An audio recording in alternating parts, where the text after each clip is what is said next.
So I can crawl, I can fly, I have hands, but I have no legs or wings either. What am I? We'll pause for dramatic effect. So hi everyone, welcome back. If I haven't met you yet, my name is Bill Drexler. I am a certified financial planner with Financial Cornerstone Group. In today's video, I want to address the most valuable asset that we have when it comes to being long-term investors. So in the opening riddle, I can crawl, I can fly, I have hands, but I have no legs or wings. What am I? And if you answered time, you would be absolutely correct. So I wanted to highlight time as being our most valuable asset. In doing that, talk about the magic of compounding interest with some examples. I hope that this helps, so let's get started. Let's look at this first example. So in this example, we're gonna have Jane, and I don't know, we'll call the other one Bill. Jane started investing when she was 20 years old, had an initial amount of $1,000. She made no further contributions. She earned 7%, which is about the average for large cap US stocks. And Bill, due to life circumstances, started investing at age 35. Same initial amount, $1,000. Contributions were still 0, and he earned the same amount, 7%. So Jane, at the age of 60, would have $14,974.45, whereas Bill, at the age of 60, would have $5,427.43. So as you can see, it's about a third of Jane's. So those 15 years had a rather large opportunity cost. So in this example, Jane is again going to start at 20. The initial amount is going to be $1,000. She'll front load that, but she's going to make contributions of $1,000.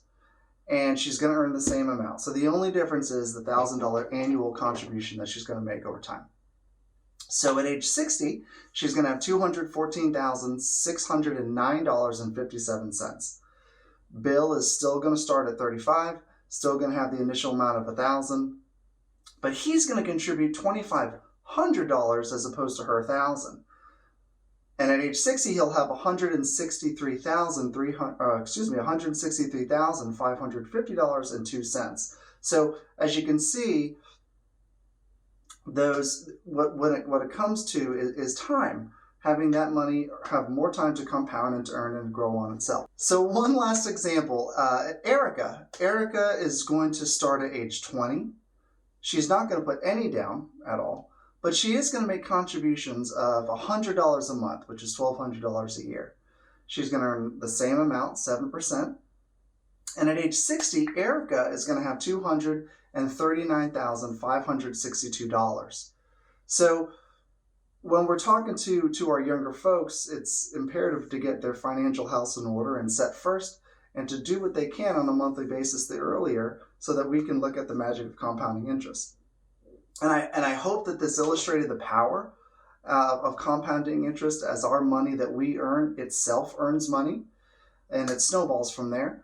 Of course, like I just said, it's easier said than done, and there are steps that we may need to take before we embark on that journey.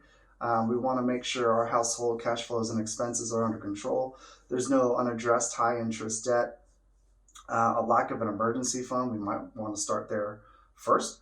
And we need to make sure we have a firm foundation set before we start building on our financial house and ultimately get to investing. But it is a lot more meaningful once we make the proper steps, have the firm foundation, and then we can support that financial house that we're building.